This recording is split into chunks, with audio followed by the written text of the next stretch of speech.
नमस्कार, मी संदीप चव्हाण आणि आपण पाहताय टॉप न्यूज मराठी। तारीख होती 19 सप्टेंबर 2021। कोरोनाचा काळ होता आणि त्याच काळामध्ये परिवीक्षाधीन अधिकारी म्हणजे प्रोबेशनर पिरियडवर बीड जिल्ह्यातल्या केज मध्ये एक पोलीस अधिकारी IPS अधिकारी SPDO म्हणून रुजू झाला, अर्थातच उपविभागीय पोलीस अधिकारी। आणि हा अधिकारी रुजू झाल्यानंतर त्यानं माहिती घ्यायला सुरुवात केली तर बीड मध्ये त्या केजच्या विभागामध्ये केज तालुक्यामध्ये अवैध धंद्यांचा सुळसुळाट सुरू झाला होता। मटका, गुटख्याचे अड्डे, वाळू तस्करी आणि बरंच काय काय। हे सगळं माहित करून झाल्यानंतर अवघ्या 4 ते 5 दिवसांनी या पोलीस अधिकाऱ्यानं सर्वसामान्य नागरिकांसाठी थेट आपला मोबाईल नंबर जाहीर केला आणि ज्याला कुणाला या अवैध धंद्यांविषयी माहिती असेल त्यांनी थेट माझ्या या मोबाईल क्रमांकावर संपर्क साधावा असं म्हटलं। आता तो मोबाईल नंबर काय आणि मोबाईल नंबर देणारा अधिकारी कोण यावरच माझं लाईव्ह आहे। अर्थात या लाईव्हचं नावच आहे 999 म्हणजे 999078243 हा नंबर बीडकरांना नवा नाहीये। 4 वर्षांपूर्वी याच नंबरवर अनेक सर्वसामान्य नागरिकांनी ज्यांच्यावर अन्याय होत होता त्यांनी या नंबरवर कॉल केला, या अधिकाऱ्याला माहिती दिली आणि मग या अधिकाऱ्यांनी गुंडांचं कंबरड मोडलं, अवैध धंद्यांना चाप बसवला। आता हा अधिकारी कोण तर या IPS अधिकाऱ्याचं नाव आहे पंकज कुमावत। होय, अगदी 4 वर्षांनंतर आता पुन्हा हाच अधिकारी या बीड मध्ये दाखल झालाय। नाव आहे IPS पंकज कुमावत। पंकज कुमावत रिटर्न्स असंच म्हणायची वेळ आली आहे। ज्या बीडकरांनी स्वतःहून मागून घेतलंय तो हा अधिकारी आहे पंकज कुमावत। कारण जे बीड मध्ये आता दहशतीचं वातावरण आहे, या वाल्या कराडच्या टोळ्या, सुदर्शन घुले असेल, हा गोट्या गित्त्या असेल, या सगळ्यांनी जे काही उद्योग करून ठेवले परळीमध्ये, त्यातल्या एका प्रकरणात SITचे प्रमुख म्हणून पंकज कुमावत यांची दस्तूर खुद्द मुख्यमंत्र्यांनी नियुक्ती केली आहे। सध्या हे अधिकारी अमरावती ग्रामीण मध्ये अपर पोलीस अधीक्षक या पदावर काम करतात।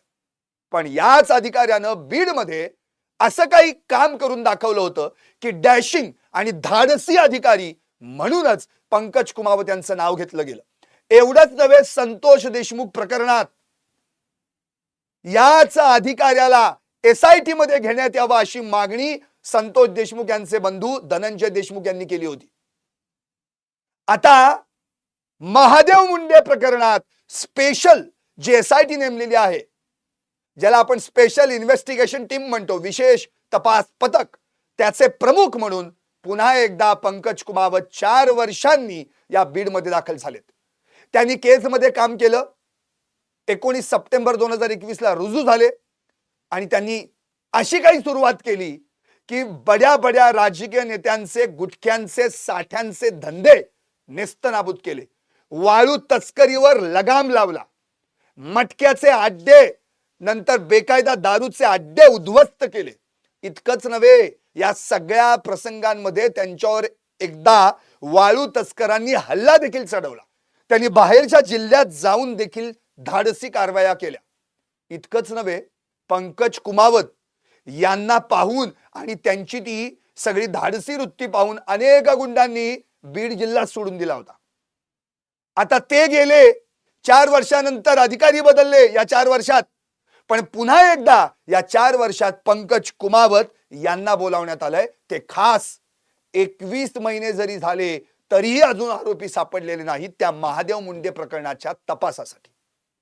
आणि हाच नंबर घेऊन मी लाईव्ह करतोय 9990782431। आणि सगळ्यात महत्त्वाचं म्हणजे हाच तो मोबाईल नंबर जो मोडणार गुंडांची कंबर। IPS Pankaj Kumawat returns. कारण 4 वर्षांपूर्वी पंकज कुमावत यांनी आपला जो नंबर व्हायरल केला होता तोच नंबर पुन्हा एकदा महादेव मुंडे प्रकरणातील माहिती मिळवण्यासाठी पंकज कुमावतांनी हाच नंबर पुन्हा एकदा व्हायरल केला, जाहीर करून टाकला. नंबर बदललेला नाहीये, नंबर तोच 4 वर्षापूर्वी तोच नंबर होता 9990782431.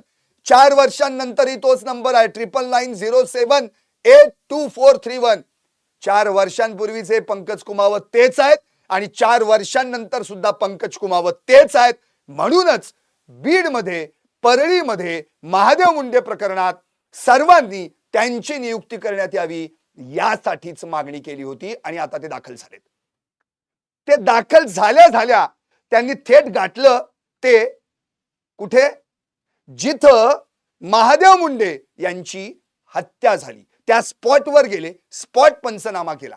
21 महिन्यांनी गेले का, तर 21 महिन्यांनीच तर त्यांची नियुक्ती झाली आहे. या दरम्यान जर त्यांची नियुक्ती झाली असती तर कधीच महादेव मुंडे प्रकरणातले आरोपी गजाआड असते. पण 21 महिन्यांनी का होईना पण सुबुद्धी सुचली आणि पंकज कुमावत यांना बोलावण्यात आलं.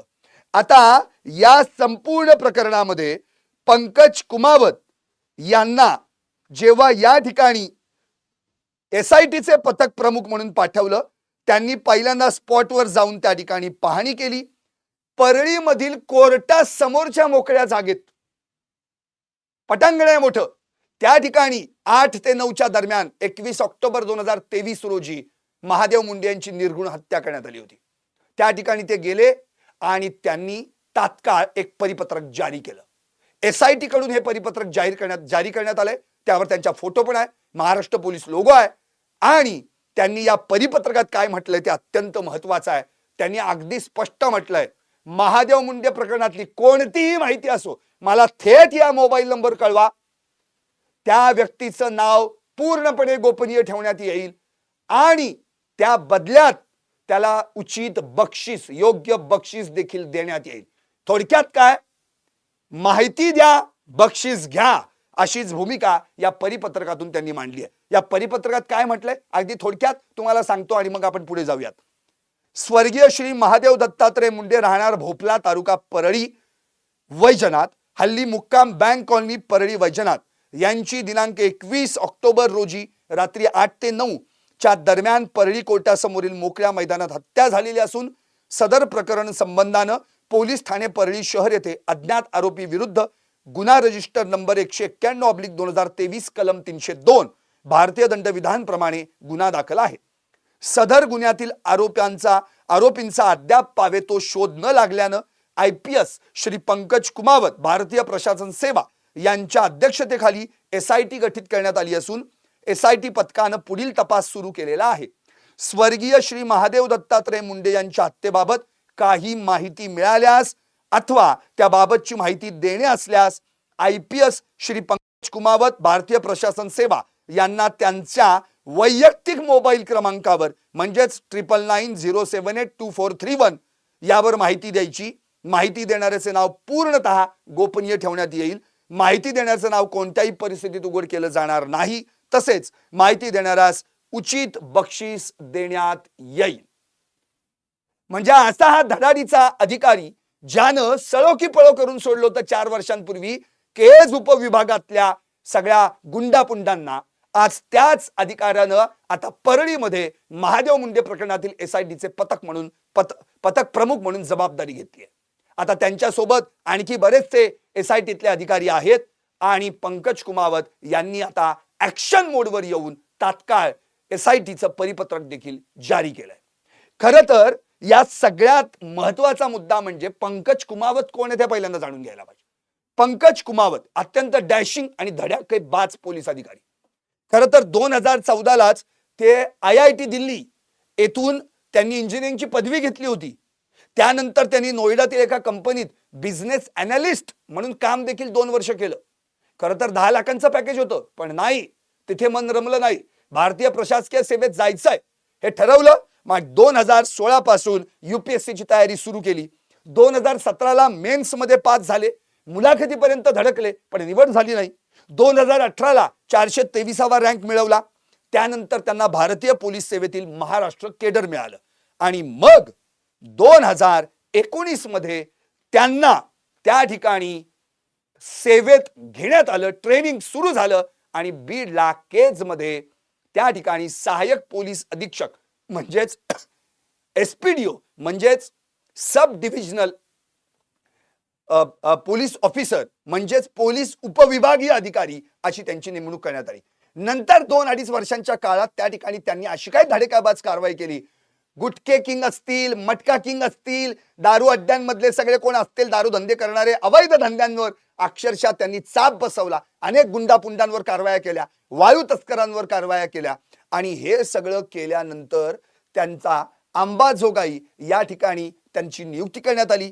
पण काही कारणास्तव त्या ठिकाणी त्यांना कार्यभार स्वीकारता आला नाही. नंतर 3 महिन्यांच्या प्रतीक्षेनंतर त्यांना अमरावतीमध्ये बढती मिळाली आणि अपर पोलीस अधीक्षक म्हणून ते त्या ठिकाणी आता रुजू आहेत. महत्वाचं म्हणजे त्यांचे भाऊ, त्यांचे जे बंधू आहेत अमित कुमावत, हे देखील IPS आहेत. यांचे आई वडील जे आहेत हे दोघेही टेलरिंगचा व्यवसाय करतात. त्या व्यवसायातून त्यांनी आपल्या मुलांना शिकवलं, मोठं केलं. त्यांचे जे वडील आणि त्यांची आई या दोघांनीही त्यांना या ठिकाणी खरं तर लहानपणापासून चांगलं शिक्षण देण्याचा प्रयत्न केला आणि त्यांची एवढी काही आर्थिक परिस्थिती उत्तम नव्हती तरी देखील त्यांनी आपल्या मुलांना शिकवलं. त्यांचा 3रा जो मुलगा आहे तो देखील MBBS डॉक्टर आहे. राजस्थान मधलं झुंझुनू हा जो जिल्हा आहे त्यातल्या गुढामोर येथील एका छोट्या दुकानात वर्षानुवर्ष या दोघांनीही कपडे शिवण्याचं म्हणजे वडिलांनी त्यांच्या विशेष करून कपडे शिवण्याचं काम केलं. खरं तर सुभाष कुमावत असं त्यांच्या वडिलांचं नाव आहे आणि त्यांची जी आई आहे त्यांनी देखील या ठिकाणी राजेश्वरी देवी म्हणून त्यांनी देखील अत्यंत मेहनत घेतली. नुसती मेहनत घेतली नाही तर त्यांनी देखील वडिलांच्या कामामध्ये शिवणकामात मदत केली आणि इतकंच नव्हे तर महिलांच्या ओढणी जी असते दुपट्टा आपण ज्याला म्हणतो त्याच्यावरचा गोटा तारा लावण्याचं काम देखील त्या करायच्या आणि आपल्या संसाराला हातभार लावायचा. अशा पद्धतीनं या तिघांनी शिक्षण घेतलं. त्यांना एक बहीण पण आहे, ती विवाहित आहे. म्हणजे एकंदरीत 2 भाऊ IPS, त्यातला एक जो पंकज कुमावत म्हणून जे मोठे आहेत ते आता आपल्या बीडच्या महादेव मुंडे प्रकरणातील SITचे प्रमुख बनलेले आहेत. आता एवढी सगळी माहिती देण्यामागचं कारण काय तर गरिबीतनं शिकलेले आपल्या आई वडिलांनी जी काय आपल्याला संस्कार दिलेले आहेत त्या पद्धतीतून तेच संस्कार अंगीकारून 10 लाखाचं पॅकेज सोडून त्यांनी भारतीय प्रशासकीय सेवेमध्ये ते रुजू झाले आणि बीडमध्ये येऊन आपला ठसा उमटवला. त्यामुळेच तर बीडकरांनी अक्षरशः स्वतःहून मागून घेतलंय त्यांना. म्हणजे विचार करा त्यांनी बीडमध्ये किती उत्तम काम केलेलं आहे. आणि आता मात्र या महादेव मुंडे प्रकरणात त्यांनी हात घातलेला आहे.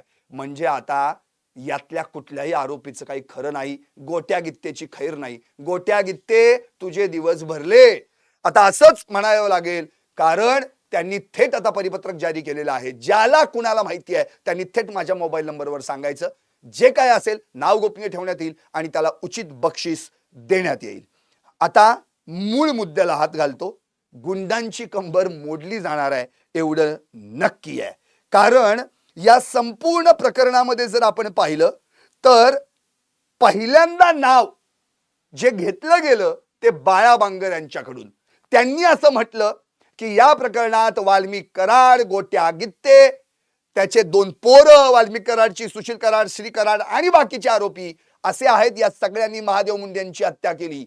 आता यानंतर या सगळ्या दरम्यान ज्ञानेश्वरी मुंडे ज्या महादेव मुंडे यांच्या पत्नी आहेत त्यांनी जेव्हा ते नवनीत कावत एसपींना भेटल्यानंतर केजमध्ये गेले होते, त्या अंबाजोगाईच्या या ठिकाणी परळी पोलीस स्टेशनला गेले होते. त्या ठिकाणी PI नाचण होते.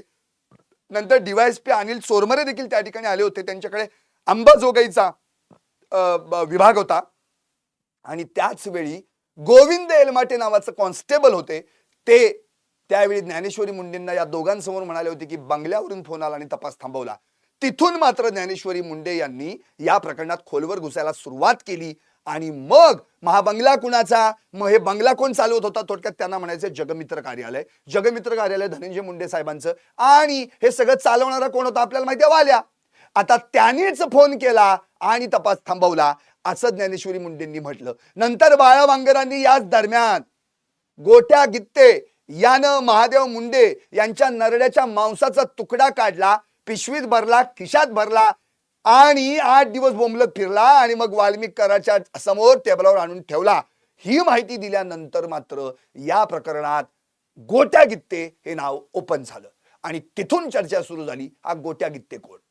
खरं तर वाल्मिक कराड संतोष देशमुख प्रकरणात आता ऑलरेडी 239 दिवस झाले तुरुंगात आहे आणि या प्रकरणातला गोट्या गित्ते ऑलरेडी फरार आहे, ज्याच्यावर मकोकाचा देखील आरोप आहे. 10 गुन्हे केल्यानंतर संघटित गुन्हेगारीच्या माध्यमातून मकोका त्याच्यावर लागलेला आहे. मुळात गोट्या गित्तेवर किती गुन्हे आहेत, कुठल्या जिल्ह्यात किती गुन्हे आहेत, कोणकोणते गुन्हे आहेत, हे सगळं मी तुम्हाला सांगणार आहे. तुम्ही आता साईडला बघताच आहात. एकीकडे पंकज कुमावत यांची आई, ते दोघे भाऊ, शिवाय पंकज कुमावत यांची जी काही कारकीर्द मी तुम्हाला सांगितलीच, वाल्मिक कराडचे काही व्हिडिओज तुम्ही पाहताय आणि सोबतच या गोट्या गित्तेचे परवा पटरीवर बसून जो व्हिडिओ व्हायरल झालाय तो. या सगळ्या प्रकरणामध्ये आता खरा शोध घ्यायचा आहे तो गोट्या गित्तेचा. वाल्मिक कराड तर ऑलरेडी या आत्ता प्रकरणामध्ये महादेव मुंडे या प्रकरणात त्याचं नाव येतंय, पण तो ऑलरेडी तुरुंगात आहे. त्यामुळे त्याला पीसीआर मध्ये उद्या जर त्याचं आणखी एस्टॅब्लिश झालं किंवा निष्पन्न झालं नाव, तर त्याला पीसीआर मध्ये पंकज कुमावत नक्कीच घेतील. आता या गोट्या गित्तेची शोध मोहीम सुरू झालेली आहे.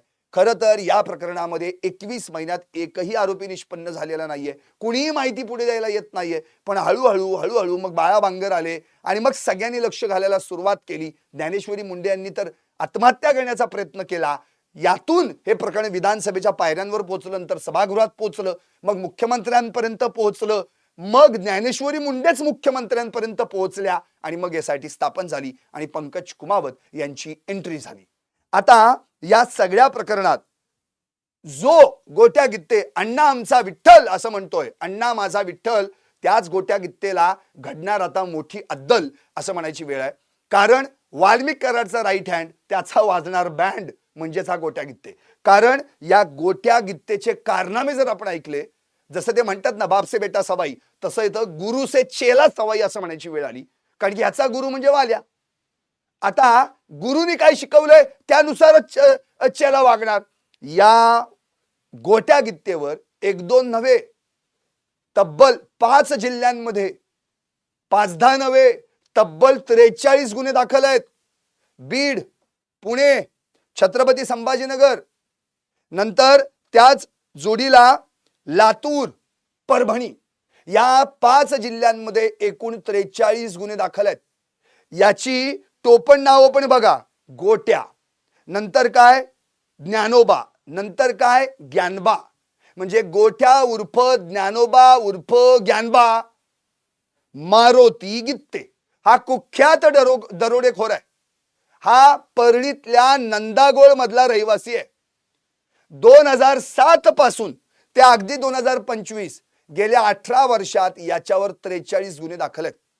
यामध्ये 5 हाफ मर्डर आणि 33 दरोड्यांच्या गुन्ह्यांचा समावेश आहे. शिवाय दरोड्याचा प्रयत्न, अपहरण, खंडणी अशा गंभीर स्वरूपाचे देखील गुन्हे दाखल आहेत. याचं नाव पहिल्यांदा चर्चेत आलं ते बापू आंधळे यांच्या हत्ये प्रकरणामध्ये. 29 जून 2024 ला बापू आंधळे यांची हत्या झाली होती. म्हणजे संतोष देशमुख यांच्या हत्येपूर्वी 163 दिवस आधी या हत्येमध्ये परस्पर विरोधी फिर्यादी दाखल झाल्या. गोट्या गित्तेनंच या हत्येमध्ये फिर्याद दाखल केलेली आहे की बबन गित्ते, महादेव गित्ते, मुकुंद गित्ते आणि बाकीच्यांनी मिळून बापू आंधळेची हत्या केली. तिकडे महादेव गित्तेनं फिर्याद दिली आहे. गोट्या गित्ते, नंतर तो धनराज उर्फ राजेभाऊ फड, सोमनाथ सलगरे आणि बाकीच्यांनी मिळून या बापू आंधळेची हत्या केली आहे. ही परस्पर विरोधी फिर्याद आहे. यामध्ये महादेव गित्तेंना गोळ्या लागल्या, हॉस्पिटलमध्ये ऍडमिट झाले, उपचार घेतले आणि मग ते आता तुरुंगात आहेत. आणि इकडे गोट्या गित्ते म्हणतोय मला पण गोळ्या लागल्या, पण गोळ्या आरपार गेल्या म्हणून मी जिवंत आहे आणि तो फरार आहे. ज्या प्रकरणामध्ये बापू आंधळे यांची हत्या झाली आहे त्या प्रकरणात एका फिर्यादीत ज्यांच्यावर आरोप आहे बबन गित्ते, ते देखील तेव्हापासून फरार आहेत. आणि बापू आंधळे यांच्या हत्येची फिर्याद त्यांच्या कुटुंबातून कोणी दिलेली नाही, तर या गोट्या गित्तेने दिलेली आहे. त्यामुळे त्या प्रकरणाचं गौड बंगाल वेगळं आहे. पंकज कुमावत आलेत ते महादेव मुंडे या प्रकरणाचा तपास करण्यासाठी. यात बाळा बांगर यांनी 5 जुलैला जबाब दिलेला आहेच. आणि आजच म्हणजे आता जी माहिती मिळाली त्यानुसार या ठिकाणी पंकज कुमावत यांनी अशोक मुंडे म्हणजेच महादेव मुंडे यांचे भाऊ आणि वडील दत्तात्रय मुंडे यांच्याकडून या संपूर्ण प्रकरणाची माहिती जाणून घेतली आहे. 12 गुंठ्या प्लॉटच्या वादातूनच ही हत्या झाल्याचं या ठिकाणी त्यांनी ही माहिती जी काय आहे ती पंकज कुमावत यांना दिलेली आहे. आणि लवकरात लवकर या प्रकरणातले आरोपी गजाड करण्याचा आश्वासन देखील त्यांनी या ठिकाणी या दोघांना दिलेलं आहे.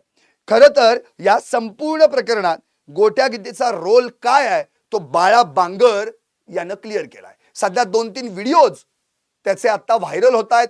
अगदी आज देखील एक व्हिडिओ व्हायरल झाला आहे. माजी आमदार बाळासाहेब आजबे यांच्यासोबत मटण खातात, ते खातात तिथं मटणाची पार्टी, आणि हा त्या ठिकाणी दाखवते बघा मी कसा राजकीय लोकांसोबत आहे. याच्या आधी डीएम बॉस धनंजय मुंडे यांच्या समोर म्हणजे त्या मशीनवर ईव्हीएम मशीनवर त्या ठिकाणी बटन प्रेस करताना त्यांना मतदान करतानाचा व्हिडिओ देखील व्हायरल झालेला आहे. आणि तो तिसरा म्हणजे रेल्वे पटरीवरचा जो परवा जितेंद्र आव्हाड, बजरंग सोनावणे, संदीप क्षीरसागर यांच्या अंजली दमानिया यांना धमक्या दिलेल्या आहेत. जितेंद्र आव्हाडांनी देखील धमकी दिलेली आहे आणि बरंच काय काय बोलून गेलेलं आहे. तर या गोट्या गित्तेवर 43 गुन्हे दाखल आहेत. 33 दरोड्याचे, 5 हाफ मर्डरचे. एकूण गुन्ह्यांची जंत्री आता जर आपण बायफरकेट केली तर एकट्या बीड जिल्ह्यात 25 गुन्हे दाखल आहेत. एकट्या बीड जिल्ह्यात 25. पुणे जिल्ह्यामध्ये 9 गुन्हे दाखल आहेत. लातूरमध्ये 3 गुन्हे दाखल आहेत. परभणीमध्ये 2 गुन्हे दाखल आहेत आणि छत्रपती संभाजीनगरमध्ये 1 गुन्हा दाखल आहे. आता कोणकोणते गुन्हे दाखल आहेत ते पण बघूया. दरोडा आणि दरोड्याचा प्रयत्न असे 7 गुन्हे. दरोडा आणि खुनाचा प्रयत्न 1 गुन्हा. जबरी चोरी आणि चोरी 25 गुन्हे. खुनाचा प्रयत्न 5 गुन्हे. अपहरण 1 गुन्हा. खंडणी 2 गुन्हे. शासकीय कामकाजात अडथळा 1 गुन्हा आणि इतर 1 असे 43 गुन्हे आहेत. खरं तर महादेव मुंडे हत्या प्रकरणात गोट्या गित्तेचं नाव चर्चेत पुन्हा एकदा आलं, जे बापू आंधळे यांच्या हत्येदरम्यान आलं होतं. आता या संपूर्ण प्रकरणानंतर दरम्यानच्या काळात मे महिन्यात या जो गोट्या गित्ते आहे तो ज्या रघुनाथ फड याच्या टोळीशी संबंधित होता, या सगळ्या टोळीवर मकोका लागला. त्यात जे आरोपी आहेत त्यापैकी एकाला अटक झाली, तो तुरुंगात आहे. 4 जणांना जामीन झाला आणि उरलेले जे 2 आहेत हे बोंबलत फिरतात, फरार आहेत. त्यामध्ये गोट्या गित्ते आणि धनराज उर्फ राजेभाऊ फड यांचा समावेश आहे. खरं तर परळीत महादेव मुंडेंची हत्या झाल्यानंतर देखील 21 महिने उलटूनही हा गोट्या गित्ते खुलेआम फिरत होता, पण त्याला कुणीही हटकलं नाही. स्थानिक पोलिसांनी त्याच्यावर कोणतीही कारवाई केली नाही. त्यामुळं याला स्थानिक राजकीय नेत्यांचा आश्रय आहे आणि पोलिसांची देखील भूमिका संशयास्पद आहे अशी चर्चा आता अख्ख्या परळीमध्ये सुरू आहे.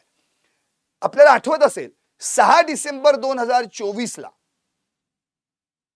संतोष देशमुख ज्यांची पहिली एंट्री या संपूर्ण खंडणीच्या प्रकरणात झाली होती, तेव्हा सुदर्शन घुले, तो प्रतीक घुले आणि सुधीर सांगळे आणि अन्य एक हे आवादा कंपनीवर गेले होते. त्यांनी वॉचमनला मारहाण केली होती. तो वॉचमन आपल्या गावातला आहे म्हणून मस्साजोगचे सरपंच या नात्यानं संतोष देशमुख आणि काही ग्रामस्थ त्या ठिकाणी गेले होते. तिथं पहिल्यांदा संतोष देशमुखांची एंट्री झाली होती. याच ठिकाणी त्यांना जीवे मारण्याची धमकी सुदर्शन घुलेनं दिली होती. नंतर वॉचमनला जातीवाचक शिवीगाळ करून त्यांना मारहाण केली होती आणि शिवाजी थोपटे आणि त्यांच्यासोबत असलेले सुनील केंदू शिंदे यांना देखील शिवीगाळ केली होती. हेच गुन्हे जर त्याच दिवशी केज पोलीस ठाण्यात या आरोपींवर दाखल झाले असते 6 डिसेंबर रोजीच, तर 9 डिसेंबरला संतोष देशमुख यांची हत्या झाली नसती आणि ते आज जिवंत असते. म्हणजे बघा, पोलिसांचं लूपहोल्स, पोलिसांनी जी काही इथं माती खाल्ली ना, त्यामुळे हा सगळा पोलिसांनी माती खाल्ल्यामुळेच आज ह्या दोघांचा मृत्यू झालाय. कोण? संतोष देशमुख आणि महादेव मुंडे. बघा कसं संतोष देशमुख 6 डिसेंबरला जी मारहाण झाली किंवा त्या वॉचमनला आणि संतोष देशमुखांची धमकी देण्यात आली, त्या दिवशी सुदर्शन घुले आणि बाकीच्या आरोपींना केज पोलिसांनी अटक केली नाही. ती दाखवली 7 तारखेला दुसऱ्या दिवशी. पहाटे आणि संध्याकाळी तर त्यांना सोडूनही देण्यात आलं, कारण सुदर्शन घुलेच्या जबाबात म्हटलंय सुदर्शन घुलेनं संध्याकाळी 7:30-8च्या दरम्यान वाल्मिक कराडला फोन केला होता काय घडलंय ते सांगायला. आता फोन तर काही कोठडीतनं केला नसेल ना. दुसरी गोष्ट, महादेव मुंडे या प्रकरणात पण तेच झालं. या गोट्या गित्तेवर हा गुन्हा दाखल होण्यापूर्वी कितीतरी गुन्हे दाखल आहेत. त्याच्या आधी बापू आंधळेच्या गुन्ह्यात पण तो फरार आहे. त्याच दरम्यान जर त्याला अटक झाली असती, म्हणजे बापू आंधळे हे प्रकरण नंतर घडलं, महादेव मुंडे 23ला घडलं, बापू आंधळे 24ला घडलं, पण महादेव मुंडे प्रकरण जे 21 ऑक्टोबर 2023ला घडलं, त्याच्या आधी 4 दिवस 18, 19, 20 या 3 दिवस 3 ते 4 जणांना मारहाण झाली आहे. त्यामध्ये हा गोट्या गित्त्या आरोपी आहे, त्याच्यातच त्याला मकोका लागलाय. सहदेव सातबाई 18 तारखेला मारहाण, स्वप्नील पुजारी 19 तारखेला मारहाण, नंतर नेहरकर मारहाण, सोळुंके मारहाण. त्याच वेळी जर त्याला अटक झाली असती गोट्या गित्तेला, तर महादेव मुंडे आज जिवंत असते, त्यांची हत्या झाली नसती. म्हणजे महादेव मुंडे यांच्या प्रकरणात गोट्या गित्तेला त्याच वेळी त्याच्या आधीच ते सहदेव सातबाई यांना मारले, त्याच्या आधीच अटक झाली असती तर महादेव मुंडे पण वाचले असते. त्याच्यानंतर बापू आंधळे प्रकरण घडलं, तेही वाचले असते. आणि संतोष देशमुख प्रकरणात घुले आणि त्याच्या टोळीला आधीच अटक झाली असती तर संतोष देशमुख देखील वाचले असते. पण या परळीच्या पोलिसांनी मात्र याचा कोणताही तपास न करता अक्षरशः या सगळ्यांनाच पूर्णपणे मोकळीक दिली आणि त्याचाच परिणाम खरं तर हा जो झालेला आहे, ज्याचा सगळा आता फायदा या गोट्या गित्तेनं उचललेला आहे आणि नाकावर टिचून आता तो पोलिसांच्या आणि लोकांना दाखवण्याचा एक आविर्भाव आणतोय. बघा मला कोण काय करू शकत नाही. कुठं रेल्वेच्या पटरीवर, कुठं इकडचा व्हिडिओ, कुठं तिकडचा व्हिडिओ. हे अशा ज्या टोळ्या आहेत ना, या सगळ्या टोळ्या संपवण्यासाठीच आता पुन्हा एकदा एंट्री झाली आहे पंकज कुमावत यांची. हा नंबर आता बीडच्या परळीच्या प्रत्येकानं, एकतर बीडकरांना आणि परळीकरांना आणि केजकरांना तर तोंडपाठ आहे, कारण की केज मध्येच पंकज कुमावतांनी काम केलंय. 9990782431 केजकरांना तोंडपाठ आहे. आता अख्ख्या परळीमध्ये तो तोंडपाठ होणार आहे. त्यामुळं ज्या ठिकाणी जिथं जिथं तुम्हाला असं वाटेल की गोट्या गित्ते बाकीचे आरोपी महादेव मुंडे प्रकरणातली काहीतरी बारीक सारीक माहिती आहे, तर तात्काळ पंकज कुमावत यांच्या या मोबाईलवर तुम्ही फोन करू शकता 24/7. कारण की पंकज कुमावत किती धाडसी अधिकारी आहेत. पंकज कुमावत यांनी काय काम केलंय हे अख्ख्या बीडकरांनी बघितलेलं आहे. त्यामुळे आता संधी आहे या गोट्या गित्ते याच्या मुसक्या आवळण्याची. महादेव मुंडे या प्रकरणामध्ये महादेव मुंडे कुटुंबीय, ज्ञानेश्वरी मुंडे आणि संपूर्ण परळीकरांना न्याय देण्याची.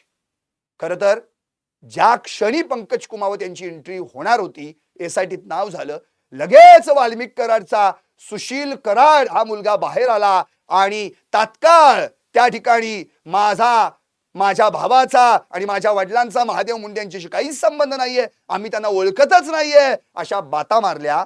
इतकंच नव्हे तर ज्या दिवशी महादेव मुंडे यांची हत्या झाली त्या दिवशीच्या रात्री माझे वडील आणि महादेव मुंडेंचे सासरे हे तिरुपतीला होते असं सांगितलं. पण त्यावर लगेच ज्ञानेश्वरी मुंडेंनी याच टॉप न्यूज मराठी चॅनलवर लाईव्ह मध्ये खुलासा केला होता. आपण सगळ्यांनी तो पाहिला होता. त्यांनी स्पष्टपणे सांगितलं, माझ्या नवऱ्याची हत्या झाली 21 ऑक्टोबर, त्या दिवशी होता शनिवार, आणि माझे वडील तिरुपतीवरून परत आले तो दिवस होता बुधवार 18 ऑक्टोबर. 19 ऑक्टोबरला गुरुवार होता आणि माझे वडील तिरुपती बालाजीचा प्रसाद घेऊन माझ्या घरी बँक कॉलनीमध्ये आले होते. म्हणजे माझे वडील इथंच होते आणि वाल्मिक कराड आणि सगळे परळी बाजार समितीचे सदस्य मिळून सगळेच विमानानं त्या ठिकाणी बालाजी तिरुपतीला गेले होते, खरं आहे. पण माझे जेव्हा वडील परत आले त्याच दिवशी वाल्मिक कराड पण परत आलेला आहे. त्यामुळे वाल्मिक कराड परळीतच होता, माझे वडील परळीतच होते. आणि हे जे सांगतायत ना की माझे वडील म्हणजे माझे वडील ओळखत नव्हते महादेव मुंडेंना, मी ओळखत नव्हतो, माझा भाऊ ओळखत नव्हता, तर स्वतः ज्ञानेश्वरी मुंडेंनी सांगितलेलं आहे की माझ्या वडिलांनी म्हणजेच महादेव मुंडे यांच्या सासऱ्यांनी वाल्मिक कराडला माझा जावई काय करतो, काय व्यवसाय आहे, काय याची सगळी माहिती सांगितलेली होती. याचा अर्थ वाल्मिक कराडला महादेव मुंडे कोण हे पक्क माहित होतं. पार्वतीनगर मधला 12 गुंठ्यांचा प्लॉट, त्याचा व्यवहार जो काही होणार होता, ती जमीन याच्याच कोणत्या तरी एका नातेवाईकाला हवी होती, ज्याचं नाव देखील ज्ञानेश्वरी मुंडेंनी सांगितलेलं आहे. श्रीकृष्ण भावड्या कराड, त्याला भावड्या म्हणतात काहीतरी. तो जो कोण आहे त्याच्या नावावर 6 महिन्यांनी तीच जमीन कशी काय झाली? नंतर ज्ञानेश्वरी मुंडेंनी नवनीत कावत, जे बीडचे एसपी आहेत, त्यांना या संदर्भात माहिती दिल्यानंतर त्यांनी त्याला काही 2-4 तासासाठी चौकशीसाठी बोलावलं देखील होतं. नंतर श्रीकृष्ण कराड, जो कोण भावड्या म्हणतात त्याला, त्यांनी बीड जिल्ह्यात सोडला आणि तो लातूरला गेलाय, असं सुद्धा ज्ञानेश्वरी मुंडे यांनी सांगितलं होतं. राहिली गोष्ट जी ऑफर दिली गेली, त्यावेळी पण त्यांनी स्पष्टपणे म्हटलेलं आहे, होय आम्हाला ऑफर आली होती, जमीन तुमच्या ताईच्या नावावर करतो, तुम्ही मीडिया ट्रायल करणं बंद करा, असं त्या मध्यस्थीनं सांगितलेलं आहे. आणि त्या मध्यस्थीचं नाव मी काय यांना सांगू, हे तर या प्रकरणातल्या आय विटनेसला देखील संपवल्याचा आरोप आहे यांच्यावर. बाळा बांगरनी तसं सांगितलेलं आहे, तर याला देखील काहीतरी करतील. हे मध्यस्थाचं नाव मी पंकज कुमावत यांना सांगणार आहे आणि मुख्यमंत्र्यांना ऑलरेडी सांगून आलेली आहे, असं देखील त्यांनी म्हटलंय. आता खरी म्हणजे प्रतीक्षा आहे, ज्ञानेश्वरी मुंडे आणि पंकज कुमावत यांची भेट कधी होणार आहे आणि त्यात त्यांना काय माहिती सांगणार आहेत. आणि राहिली गोष्ट पंकज कुमावत यांच्या कामाची पद्धत, त्या अख्ख्या बीडकरांना माहितीये, परळीकरांना माहितीये, केजकरांना माहितीये. अमरावतीत अपर पोलीस अधीक्षक असलेल्या पंकज कुमावतांना बीडकरांनी आपल्या इथल्या एका प्रकरणासाठी तपासाला बोलवावं, याचाच अर्थ त्यांचं काम किती चांगलं आहे, ते किती प्रॉम्प्ट आणि प्रामाणिक अधिकारी आहेत, हेच यातून उघड होतंय. आता फक्त या तपासाला गती मिळावी. 21 महिन्यांनी का होईना पण तपासाला वेग आलाय, आणखी ऍक्सिलेटर वाढावा याच्यातले आरोपी निष्पन्न व्हावेत आणि जे आरोपी आहेत त्यांच्यावर तात्काळ चार्जशीट दाखल होऊन कठोरात कठोर शिक्षा होण्यासाठी खटला चालू व्हावा, हीच अपेक्षा आता मुंडे कुटुंबियांना आणि संपूर्ण परळीकरांना बीड जिल्ह्याला आहे. आता या प्रकरणात पुन्हा एकदा पंकज कुमावत यांनी जो नंबर जारी केलाय, तो ऑलरेडी बऱ्याच परळीकरांना माहिती आहे, तरी सांगणं माझं काम आहे. तो नंबर विसरू नका, 9990782431. कारण हा नंबर काय आहे माहितीये, हाच तो मोबाईल नंबर जो मोडणार गुंडांची कंबर. पाहत राहा टॉप न्यूज मराठी, आपला महाराष्ट्र आपली बात.